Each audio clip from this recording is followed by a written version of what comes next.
Good evening and welcome to this edition of the Island Stats Cricket Show. I'm your host, Earl Baisden. Joining me very soon will be the co-host of this show, Andre Doc Manders, who is running just a little late. I've asked Jason Ford and Alan Douglas to join us this evening as we will look at all three of the Eastern County matches that have taken place this year. And we want to say congratulations to the Baylis Bay Cricket Club for winning the 2022 Eastern County Cup final. Just to give a rundown of what's taken place over this weekend thus far, I just mentioned the Eastern County Cup. Baylis Bay won by 80 runs. They scored 218 for 7 declared, and then bowled St. David's Cricket Club out for 138. In Premier Division 2020 action earlier today, Southampton Rangers won by 10 wickets over Western Stars. Western Stars were all out for 62, with Southampton Rangers scoring 63 without loss. St. George's Cricket Club won by 7 wickets over Warwick Workmen's Club. Warwick Workmen's batted first, and they would score 110 for 9, and St. George's would score 114 for 3.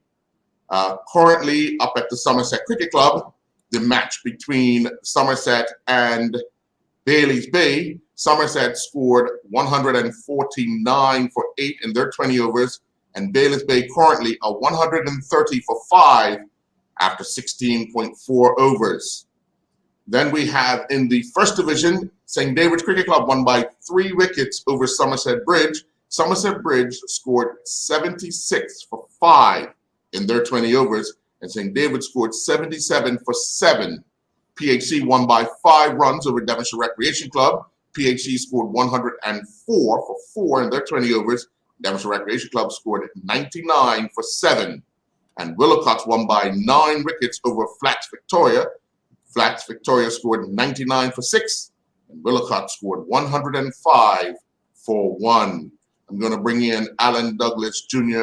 Alan Douglas. Well, you could be Junior too, right? Yeah. I've asked both you and Jason, who have been the eyes and the ears and the voices of this year's Eastern County Cups matches, just to join and give us kind of a rundown of the 3 matches. We don't want to highlight, well, we want to give what you saw over the series, and just recapping the 2022 Eastern County Cup Series. All right. So, I mean, we saw, we'll start with obviously yesterday because it's fresh. Baylis Bay had a plan, set out their plan, executed their plan. I'm not sure if it went the whole time the way they wanted it to, but in the end, they executed a plan. Dougie, as a Eastern County Cup former player, what did you think of how Baylis Bay executed their plan yesterday to wrestle that cup away from St. David's? Well, it's like the old-fashioned plans, The old timers will tell you, I go in, I get my runs, and I've got my runs on the board. And that's exactly what they did. It was a smart move to bat first. Normally this season you've had St. David's batting first all the matches, but there was a little tinge of moisture on the wicket. If anything, you're going to get it earlier. But they were brave enough to go ahead and bat on the wicket. And you could tell by their batting lineup what their intent was. They deliberately, as I was explaining to someone yesterday, that they set the batting lineup so that they could get as much runs as possible, knowing that they might lose 1 or 2 wickets. So what they did is put in the middle what they thought was what I do think as well, as same as them, is that their 3 best, most key players, and that was Taron, Trey, and Stephen Otterbridge. Mm-hmm. That was the key. And so you go out there, you have 1, 2, and 3 went out there, and then you bring those guys in. It was really well formulated and thought out. Yeah. Jason, looking at that strategy that they came up with, and it kind of worked out. I mean, there was a lot of talk once Tarrant went for Doc. It was basically left to Trey and Steven to kind of steady a ship because they were in a spot above at the time. Yeah, it was the strategy was actually on my end. I looked at pretty risky because of the fact that when you look at the batting lineup with Terran Frey batting with Bailey's Bay, majority of his runs comes when he's at the top. Mm. Majority of his runs come. He feels a lot more comfortable. He plays. He has a more cautious player. He doesn't really go after strokes real early, and that's how they got out yesterday. They opened up with Rodney Trott, and even though Rodney has opened up, especially last year when he was playing with Bailey's Bay a lot with Cooley Dorm, for him to come this year and come straight into the county side and open up, it left me wondering something because if you looked at the backside of Bailey's Bay batting lineup, it was a long tail. It was a long tail, right? And so, but the risk paid off. One thing that when we spoke with one of the coaches, and they pointed out, and we thought about it, said, hey, whoever batted second on the wicket down at St. David's for the whole season has lost. So it was so important and vital for them to win. Once they won the toss, they knew exactly what they were going to do because the fact is they wanted to go bat, and we saw what happened. Throughout the 3 games, and just even yesterday, Dougie talked about moisture on the wicket. All 3 games, there was some moisture early, especially with one of the days of the rain was Cleveland's game. Right, early in the morning. But it was so hot out there. It was so hot out there. That wicket dried up quick, fast, in a hurry. And I didn't see much sideways movement throughout all 3 matches. It wasn't much at all. What was real interesting, and I think this is where I think St. David's did not utilize, was actually the wicket. Earl, if you looked at both ends of the wicket, and Doug, and you was out there looking at it too, but if you looked at both ends of the wicket, it was pretty different, right? The southern side had a lot more grass in the areas where the right-handed batsman would take spin, especially for off-break bowler. Up in the northern side, it was a lot barer. So when the spin bowlers actually found out what was the best side, especially Chris Douglas, because he was one who made the early breakthrough with Bailey's Bay, which side was he bowling from? He was bowling from the northern side to the southern side where that patch was, and he was getting some good turn down there. On the other side, when Rodney Trott actually moved from the southern side to the northern side. So there's a few things that obviously to win that type of match, all those things have to go right for you, man. They have to go right. Well, Dougie, I mean, they knew batting first. They couldn't bat out the entire overs allotted for the first team. And I guess the idea was once Terran got his century, get as many runs in as quickly as possible, and then let's get off this field. It's got to be a worrying thing because you see it, and we talk about it all the time. The fact that the team that's fielding first, you might get a little joy that first half hour. But then after that water break, if nothing's happening, you tend to shoulders drop, the fielding becomes a little more lax, mistakes are made because of the guys they just get tired. I made note that the first water break, pretty much every St. David's fielder went off the field. Literally went off the field. They were looking for shade. I don't think that's because of the heat. I just think it's a growing culture in Bermuda that we need to stem and manage better, in that you need to stay on the field and the water needs to be carried to you. Yeah, they might have been tired and under the pump, but this is not their first summer here, and it's a game that they play every year. So that's something, to me, I think is more of a thing that's creeping into the game. Like I'm saying, it is hot, but come on, you only been out there 1 hour. I'm not gonna say the heat's gonna kill you after 1 hour. And also the fact that if you prepare yourself for the match, I mean, you drink enough water, you do enough fitness. 1 hour, 2 hours of cricket isn't gonna kill you. Sure. Now, not seeing it and not understanding it, St. David's had all those overs to bat in the afternoon and a lot of hours to bat. Playing for a draw at that part is kind of edgy because, you know, if you start doing the negative, what happens when wickets start falling? The rot has set in. What strategy? I mean, it's all hindsight, and everybody will say it's hindsight. But what strategy as a former coach, Alan, as a former captain of Cleveland and a player of Eastern County, what strategy would you have put in place to either chase down those runs or take up all that time? It's the same strategy they use when they bet first. But for one, the first hour, take your time, be cautious, get a solid foundation, and then you just put the runs on the board from there. And so it doesn't change whether you're betting first or second. It's that your first hour, you bet cautiously and sensible. And that's what we don't have, isn't it? You see the wickets that went down, guys are playing well away from their body, playing balls that they don't have to play. So it's basic cricket, really. It's simple stuff. But if you're not training for it, if you're not preparing all season for it, then you're going to go down there and do exactly what happened, like yesterday. But so you can go and say you're going to get the runs, but either way, you got to spend the first hour cautious. And I was looking at the time; it was just like an hour left, and there were 20 plus, I think, Jason, overs still to be bowled. Now, in no way they would have bowled those 20 overs in that time. I would have said 12, 13 overs. So the game wasn't that far out of the reach to even extend to a draw. But when you haven't, and you can look at the setup, you can look at the preparation, that it's not going to happen because you haven't prepared for it. Jace, your opinion on that, on the, I guess, run chase or failed run chase?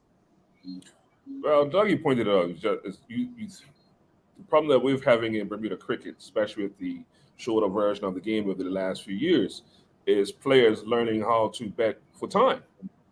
And we've seen it through whether it's Cup match, whether it be Eastern County. Just, okay, guys, we need to hang in there to this water break. Guys, we need to hang in there to lunchtime. Guys, we need to hang in. We don't need no runs. I just need you to be there, right? Just betting time. And you mentioned the application of St. David's. I think what really hurt them, the first two rounds, they actually betted first, right? Yeah. And they got good starts. The first game, first wicket, it was for 49, and then there was a partnership of 130 something, right?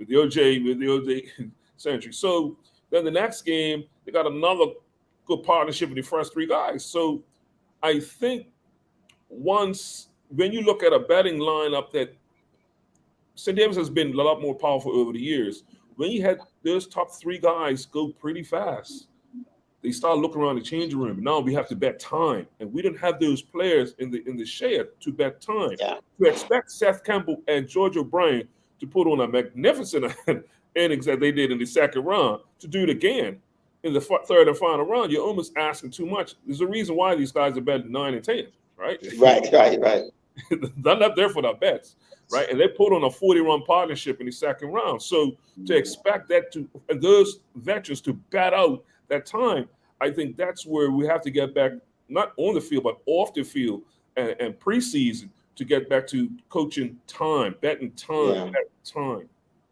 Well, when guys go in the net, just think about it, right? And there've been some debates lately about this when guys train, and it's good that the national coach here now is stressing this year that we've stressed all along, that when you train as a batsman, you should be betting 90% of the time. But when you go training, all the clubs holler, oh, we want a full slate of guys training. Oh, the whole 20 score should be out. It'd be nice. But how many coaches you got there for a whole 20 score?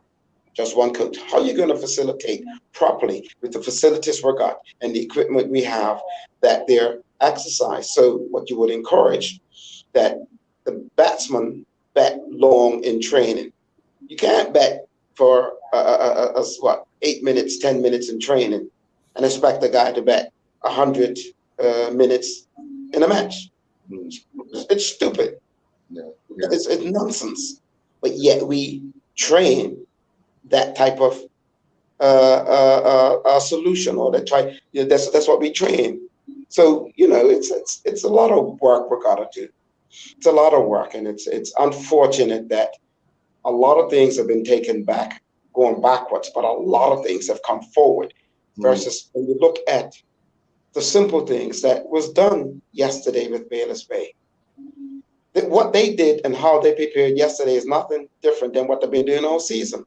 And we always contend that if you try to win your league, then you're in a position to win your Connie Cup, because the practices you do every day will spill over to the practices on that day of County Cup. So you're not going to wake up County Cup and perform a miracle. I saw St. David's guys coming in very late to the game after the toss. Once the team running in and teams going out on the field, I saw some very late stuff. So what do you expect? And then I do my research and find out that, you know, just a few trained on Tuesday and not many trained on Thursday. And while you're just training 2 days, you got Connie Cup, you got the toughest team to play, and you're only training 2 days, and you're not training 3 or 4 days. So it's a lot to be desired in the preparation. So all Banners Bay did was put the mechanism in place beginning of the season. Here's our standards. We're not wavering from it. That's it. Right. Simple. You know, I was looking at the scorecards. In the first round, there were, I believe, 6 docks. Yeah. 3, 4. No, the first round it was 4 docks. The second round there were 3. Yesterday there were 7. 4 for Bailey's Bay, 3 for St. David's. I mean, is it that people are not valuing their wicket? Yeah, that be the case, but it also goes back to how much time are you spending hitting balls? Right. How much time are you spending hitting balls? How much throwdowns you're getting? You know, it's that simple stuff. Listen, a lot of our cricketers are lazy. And I'm not going to sugarcoat nothing here.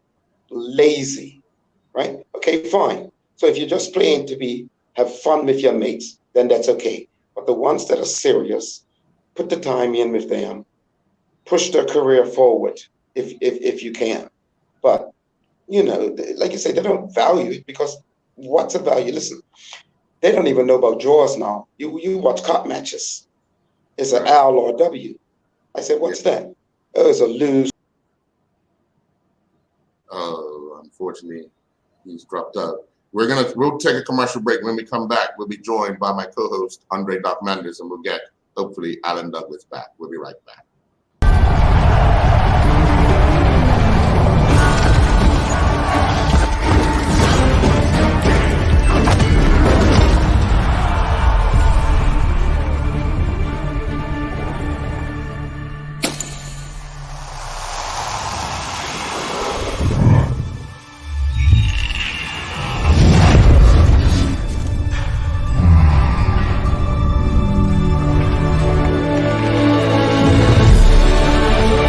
Putting down the weapons.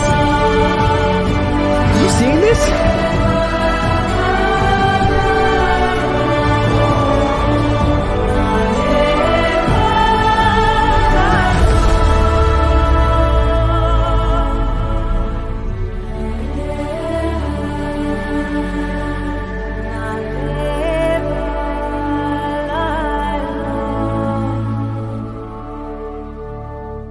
Welcome to the new bulk store, Lindo's Next Level. Wake up in the morning with enough coffee to keep you running throughout the entire day. Your pet at home deserves the best. Stock up on dog food to keep your puppy happy. Need a quick, tasty lunch at home? Your chicken nuggets will be jumping right out of the freezer. What's a movie night without popcorn? You can never have too much. Lindo's Next Level. Why go anyplace else? I'm also thankful and grateful because my greatest value of my life is my legacy. But why I do it? I feel supposed to do it. I was put here to be here, to do what I'm doing right now. Once I see somebody moving, it's the greatest joy for me. There's a little person being born. I am thankful that people have given me the trust, you know, for me to empower them, from my players to my family to friends. And that's what I'm thankful for. I'm thankful that people have allowed me and trusted me to be in their life.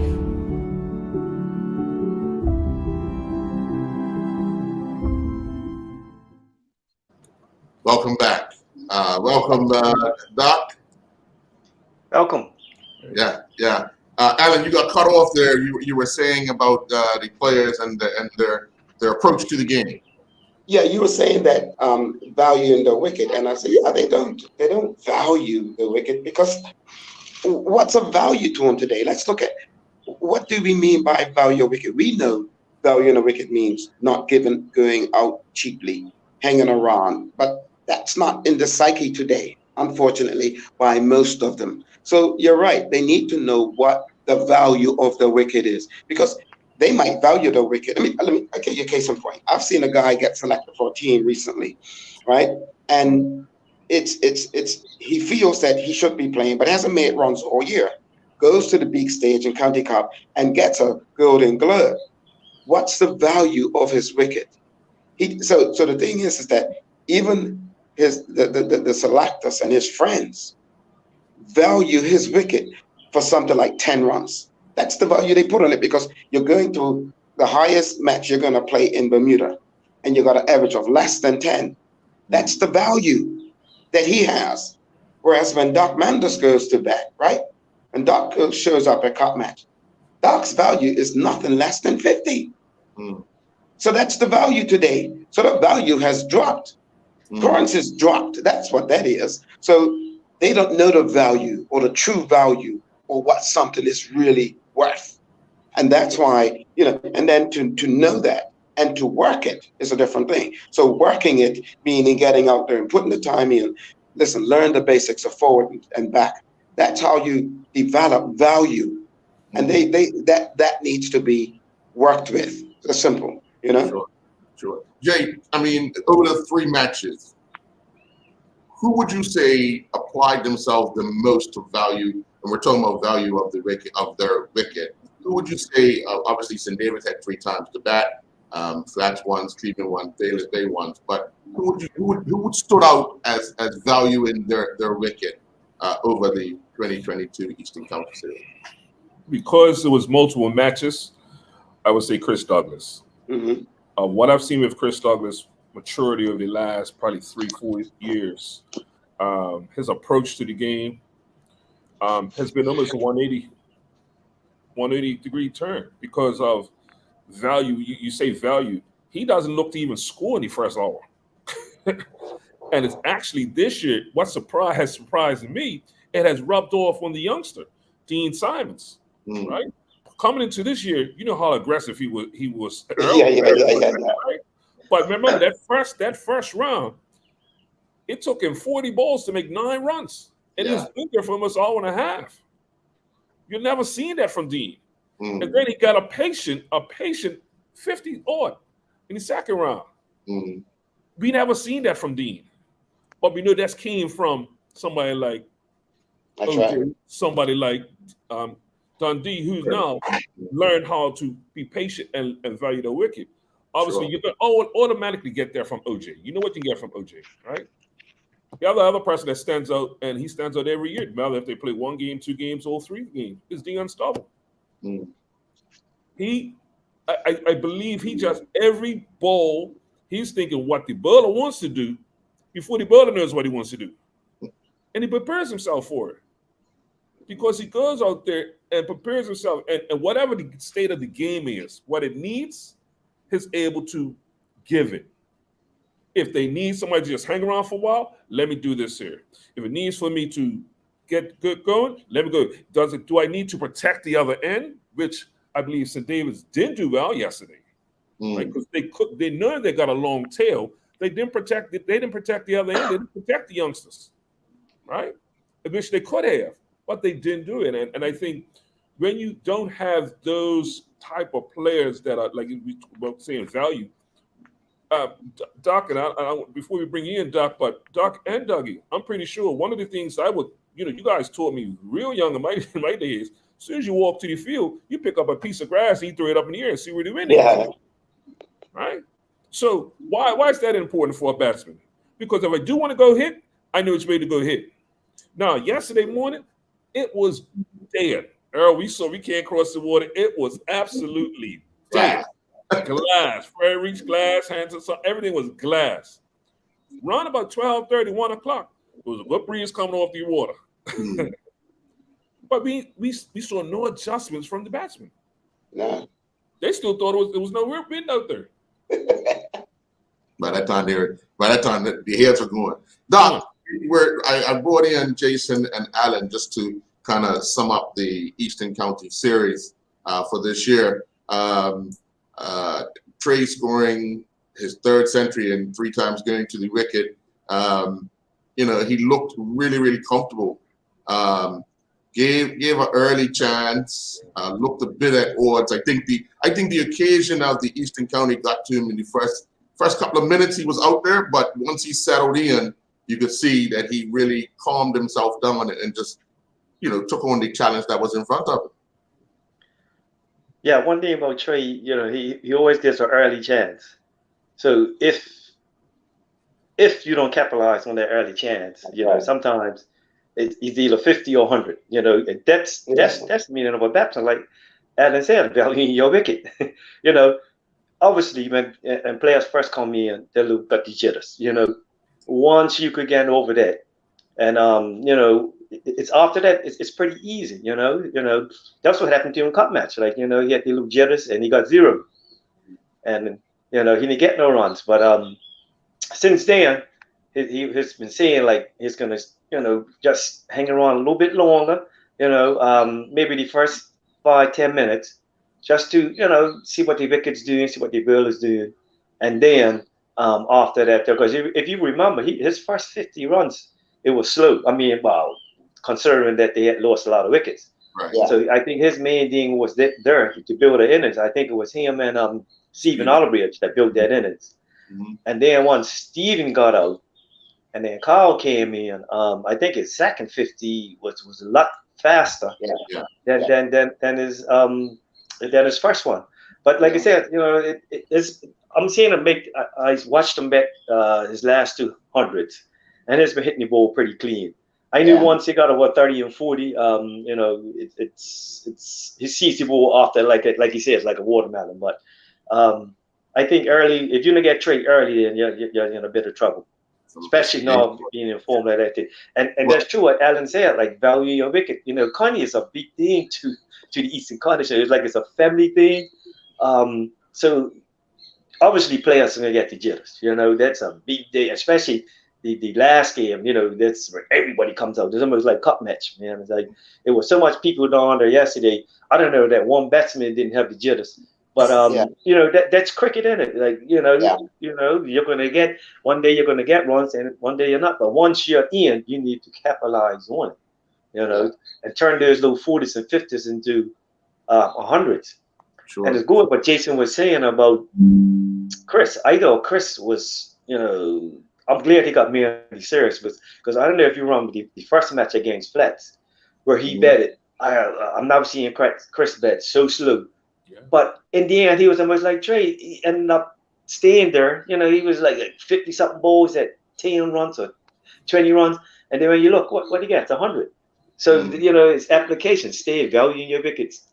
Stay in there and putting away the bare balls. And Chris was consistently making runs in the Connie games anyway. Unfortunately, yesterday he got all for a catch. But if you look at it, his batting has been pretty well making runs for St. David's. You hear Connie. Yeah. So, those type of guys value everything. Chris Douglas, Trey, there's a few more batsmen, that in big day games that value their wicket that say, look, we're gonna stay here. That's my job. And like I said, every time they're not gonna do it, but once they do get in, it's hard to get them out. Right. So a guy that people overlook is the boy Kerry from Flats. Flats. Kerry Dejan. Yes, he is a seriously decent bat. When he played County Heat, I think he got just under 50, but he is not a slouch. I think in different environment, he will flourish a lot more, or a different structure, he will flourish a lot more. But he's also one that I think values, and I was looking at each team I'm looking through, he's one that values his wickets from Flats. Yeah. What would you say? Let me just ask, and we'll go through each game. the first game was Flax and St. David's. Jason, what do you think was the turning point in that game for St. David's to hold on to the trophy, if you could recall? It was simple. the century. Yeah, the century. I mean, remember they lost their first wicket at 26, but then the second wicket at 182. They better Flats out of the game. It's simple, right? and not to not to be cruel, but Flax is not a fit team. So to be out there in all that sun, you saw them trying to hide players on the field and the Hill 9, right? They was not fielding with 11 men. They was fielding about 9 or 8 men because they're trying to hide so many guys because they wasn't fit. So you think now after being in the field for 5 hours, they're gonna be ready to run up and down and run singles and twos and threes and St. David's? Ain't gonna happen. Ain't gonna happen. I mean, one thing about Eastern, you know there's gonna be ebbs and flows. You know that. It doesn't matter what year it is. It doesn't matter who the teams are. The game is gonna be ebbs and flows. Everybody's gonna have a run. But I think that this first 2 wickets, this first 2 or 3 partnerships, that was the game for Flat. And I think it just stung them, right? It just stung them because now it's okay. Whoa, we got to get 281 runs down here. Yeah. And you mentioned about Carey, and I agree with you, Dougie. I believe he's probably the best batsman. But I think he hasn't really secured where he should be batting. Yeah. Right? And I think even taking on the captaincy, you always tend to see, even though he's meant to be an opener, you see a lot of captains who are openers when they become the captain, they tend to drop themselves down the order. Right? And I think his best position is up front, lead from the front. He did open in the economy. He did open the first round, right? And what happened? He got 40, right? 40, yeah. But once again, it's unfortunate because they rely so much on the likes of Regino. Who lived the 145 or 140 odd he made how many years ago? Yeah. They actually rely on it every year. Yeah. And unfortunately, I believe in Flats's case, the likes of Kaiwan Franks, he bats way too low for Flats because by that time, the 4 and 5 guys out. And now he's got to try to hold together a tail that's not going to be able to put. So St. David's, they bat him out of the game. Dougie, what was that turning point in the match with Cleveland? No, in the back room talk, the selection, but anyway, we'll move past that.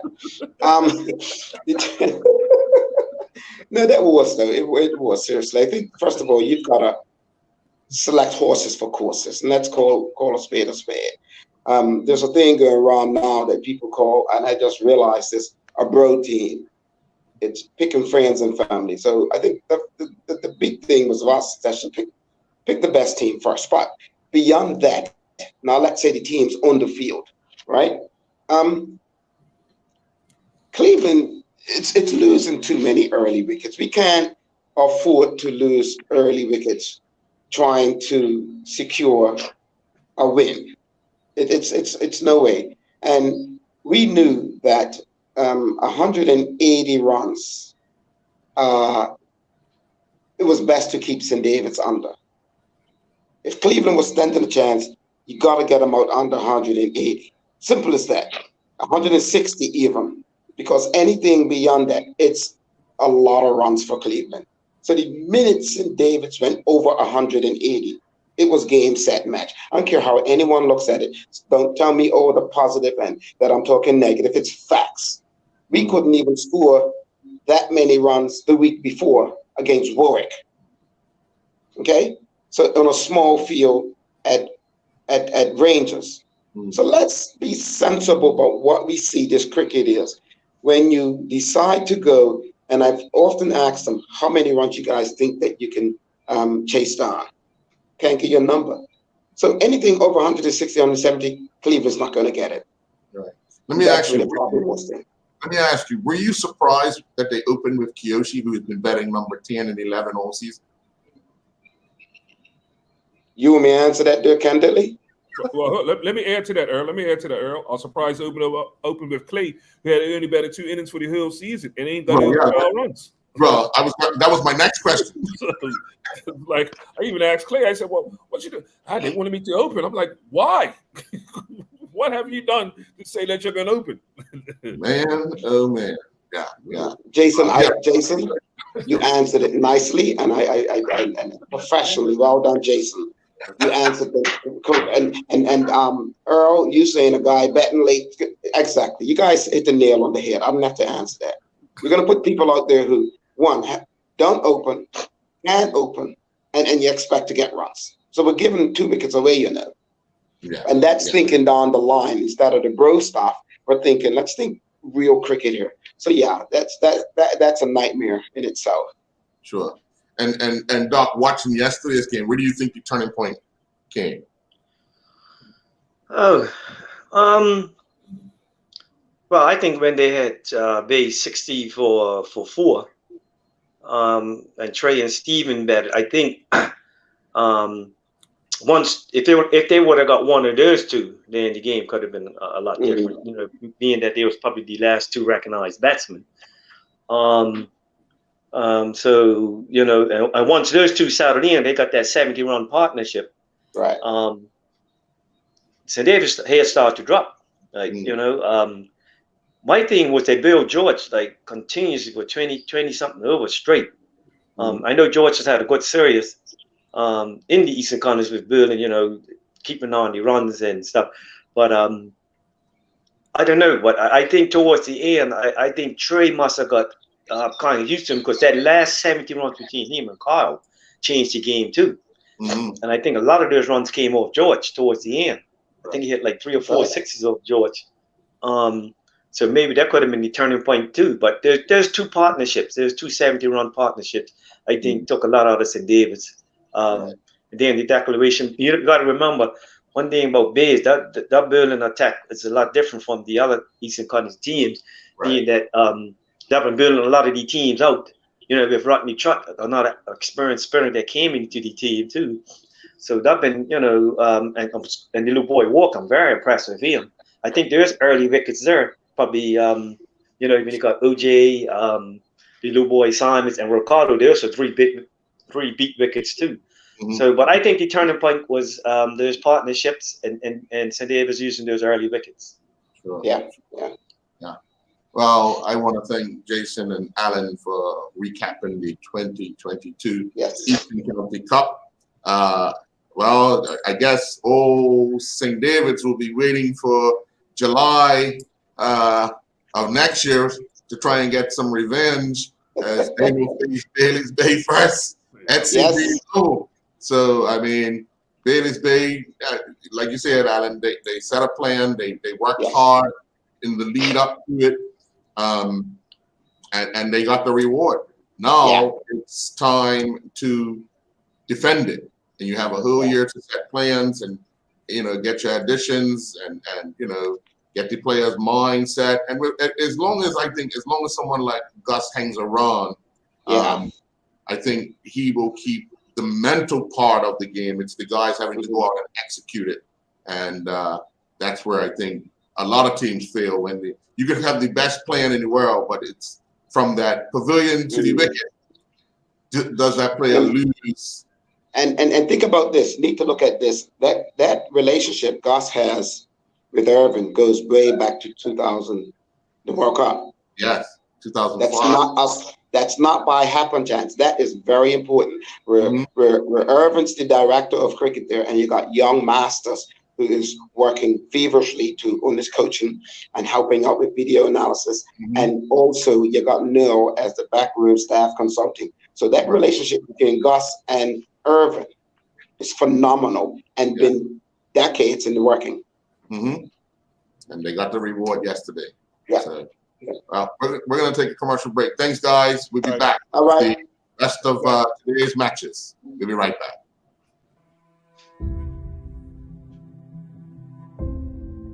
I'm also thankful and grateful because my greatest value of my life is my legacy. But why I do it? I feel supposed to do it. I was put here to be here, to do what I'm doing right now. Once I see somebody moving, it's the greatest joy for me. There's a little person being born. I am thankful that people have given me the trust, for me to empower them, from my players to my family to friends. And that's what I'm thankful for. I'm thankful that people have allowed me and trusted me to be in their life.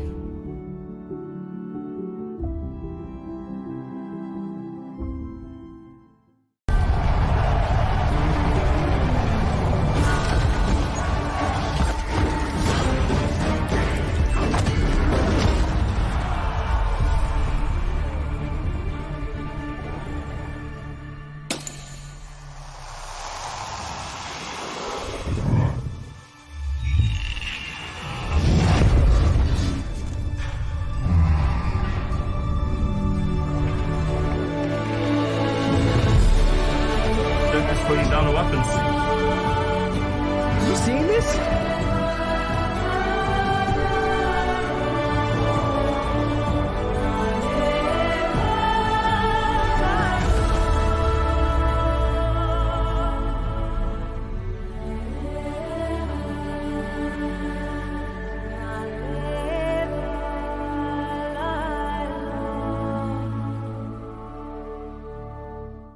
Welcome to the new bulk store, Lindo's Next Level.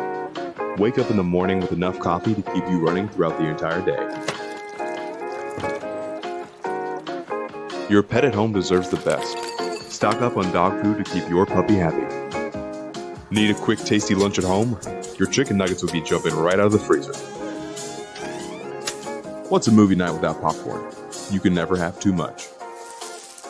Lindo's Next Level. Why go anyplace else? And welcome back. Well, Doc, just finishing up at the Somerset Cricket Club, Baylis Bay have defeated Somerset Cricket Club by 3 wickets. Somerset scored 149 for 8 in their allotted 20 overs. Top scorer for them was Dominique Sabir with 69. Baylis Bay would go on to score 155 for 7 in 19.3 overs, with Terran Frey leading from the front, scoring 42. Kyle Hutzel added 30 not out off of 18 balls to steer them to victory. Just looking at that, Baylis Bay coming off of their Eastern County win yesterday, one would have thought they would have had some tired legs and some tired bodies, but clearly they had enough to get over the finish line with Somerset. Yeah, I was thinking the same thing. So I'm sure that they know that they've got an important game the next day. I mean, it's good for all of them to celebrate. First time in the country for a little while, and I'm sure all the players are thinking about today's game and Terran being captain, and he didn't get no runs yesterday. I know that playing against Somerset, he likes playing against Somerset anyway. Especially if you look in the league, it's made a lot of runs against him in the league. And I'm sure with Kyle Hudson yesterday, they do partnership with Trey too. So he's probably saying, thinking the same day, I'm going to get some runs today. So, I mean, 30 or 18 balls, so that's not bad for a bowler. But Kyle can hit the ball too. So there's some good players like you have done at the end when you need quick runs, guys to come in and hit the ball. Right. Then at PHC, Southampton Rangers won by 10 wickets over Western Stars. Stars were for 62. Rohan Davis was the top scorer of 19. Dion Stubble bowled 3.4 overs. He took 6 wickets for 5 runs. And then in reply, Southampton Rangers scored 63 without loss, with Stubble 28 and Jelani Oboy 29 not out. Stars will be disappointed with just scoring 62, after the start they've had in T20. Yeah, very disappointing. I don't know what happened, because normally I've been batting first. I've been scoring the big turtles, and maybe a little bit of complacency set in.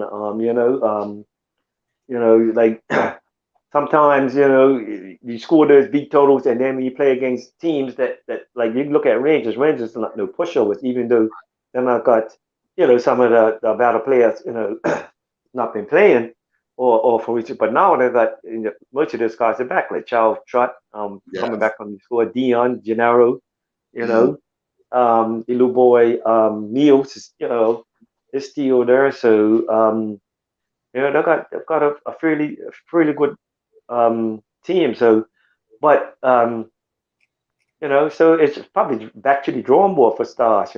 Right now they know like getting knocked down for 60. It's I really don't know what happened. It looked like the spin. Dion's a little tricky bowler.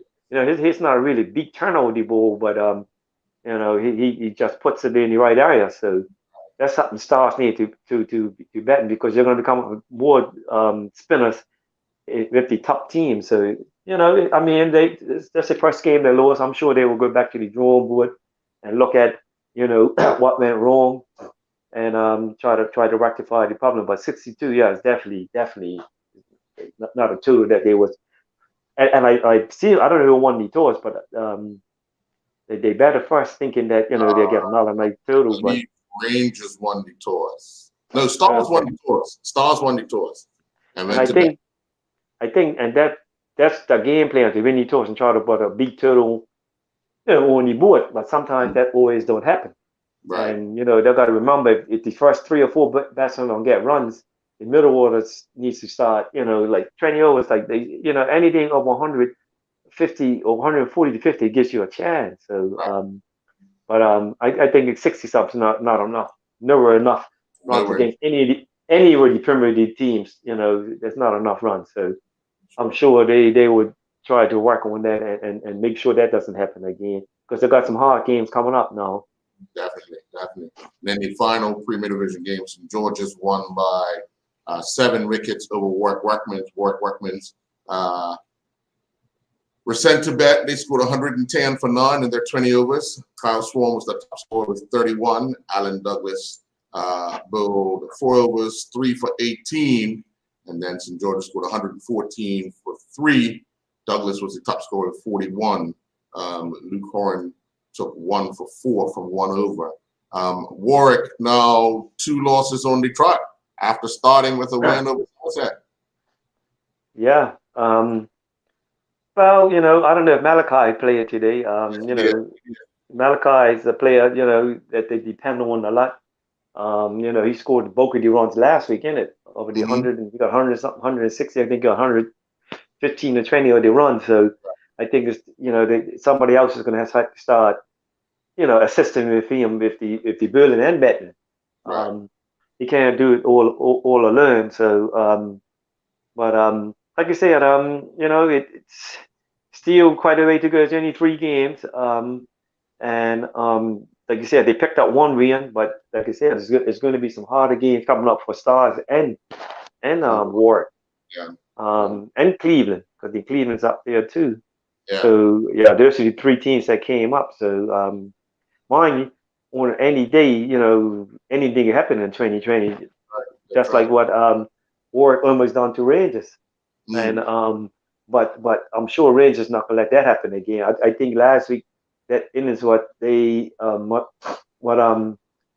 done against Rangers, they would say no, that's not happening again. So but like I said, cricket's a strange game. It ain't nice when you play each team twice. So Stars will have to do much better playing against Rangers in the second time around. Right, definitely. Let's take a look at the first division down at Wellington Oval. Somerset Bridge batted out their 20 overs and scored 76 for 5. And then St. David's replied with 77 for 7, winning by 3 wickets. I know in St. David's lineup, they sent a lot of the youngsters to bat early. Justin Pitcher was one of the senior players to bat. Ricardo was one of the senior players to bat. George was there when he scored the winning run. But OJ didn't bat, and others didn't bat. But and Derek Bregman didn't bat. But 76 for 5 after 20 overs. The Somerset Bridge players early struggled to get the ball off the square, man. It was hard for them. I mean, Davis was burning. The burning was tight. The fielding was tight. It was just playing it very difficult for Somerset Bridge. Yeah, after they lost yesterday, kudos to them to come back to months back, and win. Like I said, with Bay and St. Davis playing that game yesterday, I'm sure it took a lot of them. It was hot down there. It was a long game. It was an exciting game. So for both of them to bounce back and win, it's good for cricket in general, because normally when you get games like that, some of the teams show up short, some teams will show up, but 2020, which is good. I'm glad they done that, because they know like it's a quick game, it's not all day back on the field again. You go out there, score your runs, and you try to build on, and within a couple of hours the game's finished. Sure. So sure. But that's a good result for them. That they're undefeated in the pretty sure they want to come up into the Premier Division anyway. That's the main goal. Yeah. And then an exciting match at PHC, first game where PHC scored 104 for 4, and Devonshire Rack fell 5 runs short, 99 for 7. Kevin Lamb was the top scorer for PHC, 28. Derwin Adams took 2 for 10 for Devonshire Rack, and then Adams was the top scorer with 27. Darian Gibbons bowled 4 overs, 3 for 16 for PHC, but it came right down to that last over. Just Devonshire Rack came up a bit short. You think they left it? End up losing by 5 runs, isn't it? 5 runs, yeah. Yeah, not a close battle on both teams on the bottom of the table looking for points. That's a good result for PHC. Because they've been struggling in the last couple of games to make runs. I know they might have felt pretty confident for 104, even though they're playing Devonshire Rack. All you need is some early wickets. So that's a good result for them. Sure. And then the final first division match, Willicotts won by 9 wickets over Flats. Flats were sent to bat. They scored 99 for 6. Kyron Franks was the top scorer at 20. Antonio Darrell took 2 for 7 from 3 overs for Willicotts. And then Willicotts scored 105 for 1 with Ross Solomon Burrows, the top scorer on 45 not out. Paul Carr was the only Flats Victoria bowler to take a wicket, and he bowled 2.3 overs, 1 for 15. Tough going for Flats. I mean, they played down Seabreeze last week. They played at Somerset this week, and here they are. It's not. Today was not a good day. Yeah. Well, that's it, isn't it? In order for them to come, they got to come up into the Premier. They got to be much more consistent, and you got to start beating these teams like Willicotts and St. Davis and these teams that are up above them. So, like I said, it's still kind of early. I mean, like there's 2 games or lower. So, actually, they won with ease last week. They won by 10 wickets last week. They bowled for 71. Right. Exactly. But how a week, a week different.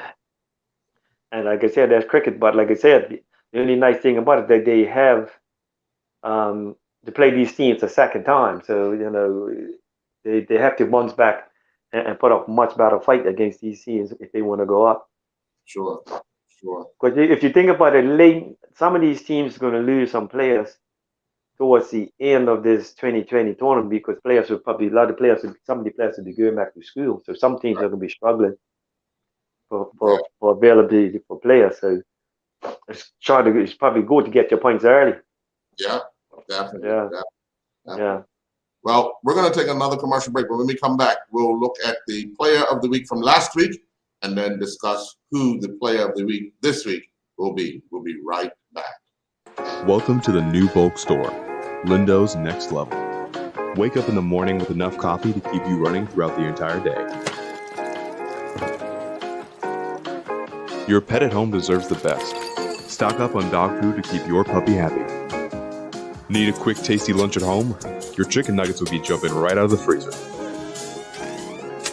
What's a movie night without popcorn? You can never have too much. Lindo's Next Level. Why go anyplace else?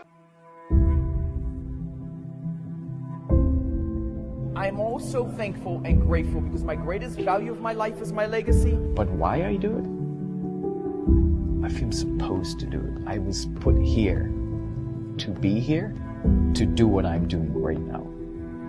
Once I see somebody moving, it's the greatest joy for me. There's a little person being born. I am thankful that people have given me the trust, for me to empower them, from my players to my family to friends. And that's what I'm thankful for. I'm thankful that people have allowed me and trusted me to be in their life.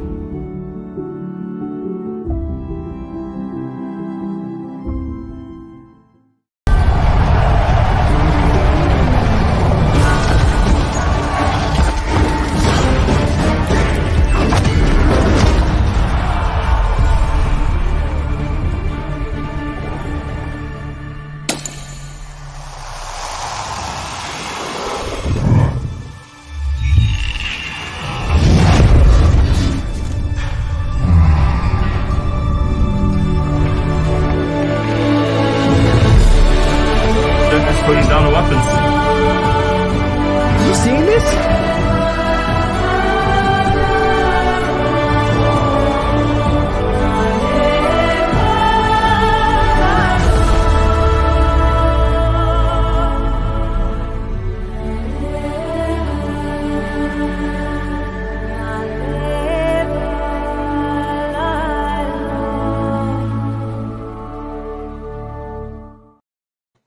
And welcome back. Well, Doc, last week with his back-to-back centuries, Trey Manders was named the Player of the Week. This was the presentation earlier this week. Good afternoon, everyone. My name is Ethan Phillip. I'm here with Trey Manders. Trey is this week's Player of the Week, helping both of his teams win both of their games, scoring over 200 runs this weekend. Congratulations, Trey. Here is your bottle of Flora Gold. Thank you. All right. Yes. Thank you. All right. And that was the presentation for Trey Manders, sorry. This week, clearly with Trey scoring 114 yesterday for Daily K. Rodney Trotz 6 for 44 off of 17 overs. And then today's match, you had for Somerset, you had Dominic Sabir score 69 for Somerset in a losing cause. You had Terran Frey scoring 42. You had Kyle Hutzel scoring 30. In the wickets, you had Jordan De Silva, 4 overs, 3 for 28 for Somerset. For Bailey's Bay, you had Jordan Burgess, 2 for 30. Alan Douglas for St. George's scored 41 and took 3 wickets for 18 runs. Dion Stovall took the 6 wickets for 5 runs and then scored 28 not out. His team won as well. Western Stars, that's that match. For Willowcutts, you had Ross Solomon Barr scoring 45 not out. For PHC and Devonshire Rec, other than Gibbons taking 3 for 16. And then in the St. David's Somerset Bridge match, Derek Bregman took 3 for 24 over 4 overs, and he scored 39. But just looking at those numbers and those players standing out, who named two stand out? Well, Isaiah in Rodney Trott, I think 6 for 44, or Dion Stovall is 6 for 5. Yeah, there's 2 standout ones for me. And of course, Trey is 114, right? Too, but I think Trey got man of the match for that game at St. Davis. Right. And it was pretty tight between him and Rodney. Right. So, I mean, yes, Dion's 6 for 5. Yeah. 28 not out. Yeah. But I was actually leaning more towards what Rodney was able to do with the ball yesterday at Lords. Those 6 valuable wickets, not discounting what Trey done with the bat, but those 6 valuable wickets put a real big dent in St. David's batting lineup and kind of helped Bailey's Bay win Eastern County. So I'm leaning towards Rodney Trott as being the player of the week for this week. I agree. Okay, so congratulations to Rodney Trott, who's been selected as the player of the week.